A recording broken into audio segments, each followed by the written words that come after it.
మరొక సందేహం అండి. జయచంద్రరావు గారు రాజమండ్రి నుంచి రాస్తున్నారు. శరన్నవరాత్రి వ్రతంలో కలశ స్థాపన తప్పనిసరిగా చేయాలా, తెలియచేయగలరంటూ కోరుతున్నారు. మన ఇంట్లో అనూచానంగా వస్త్ర సంప్రదాయాన్ని అనుసరించి కలశ స్థాపన ఉంది, చేద్దాం. భక్తి ఉంది, చేద్దాం.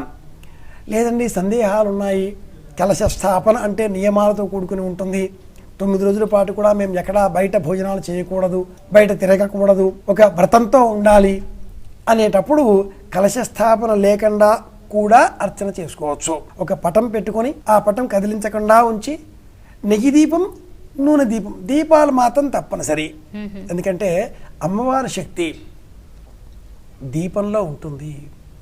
దేవీం షోడశవర్షీయాం శశ్వస్థిర యవ్వనాం బింబోష్ఠీం సుదతీం శుద్ధాం శరత్ పద్మనిభాననాం శరత్ పద్మనిభ ఆననాం.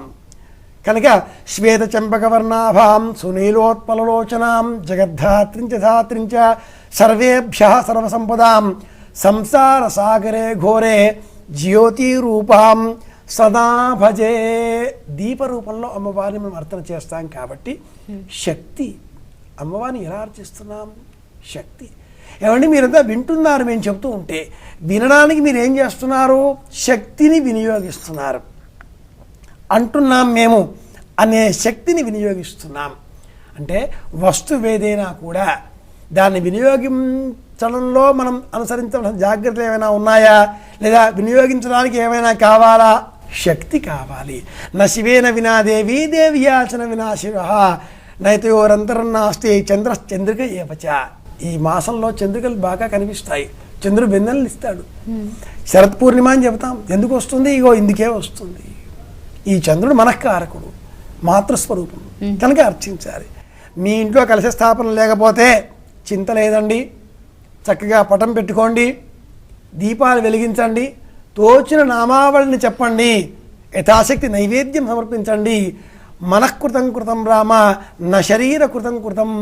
మనస్సుతో చేసిందే ప్రధానం అంటాడు వశిష్ఠుల వారు రామచంద్రమూర్తితో. ఏనైవాలింగతే కాంత తేనైవాలింగతే సుత అని ప్రమాణం కూడా చెబుతాడు. కాబట్టి మనస్సు ప్రమాణం. ఇతరమైనవన్నీ కూడా కర్మకాండకు సంబంధించినవి. మీ ఇంట్లో అనుచారంగా ఉంటే చేయండి, భక్తి ఉంటే చేయండి, భయంతో చేయకండి. మాటకు భక్తి చేరిస్తే అది మంత్రం అవుతుంది, మనస్సుకు భక్తి చేరిస్తే అది పవిత్రతతో కూడుకుని ఉంటుంది. కాబట్టి అనుచారంగా ఉంటే చేయండి, లేకపోతే అవసరం లేదు.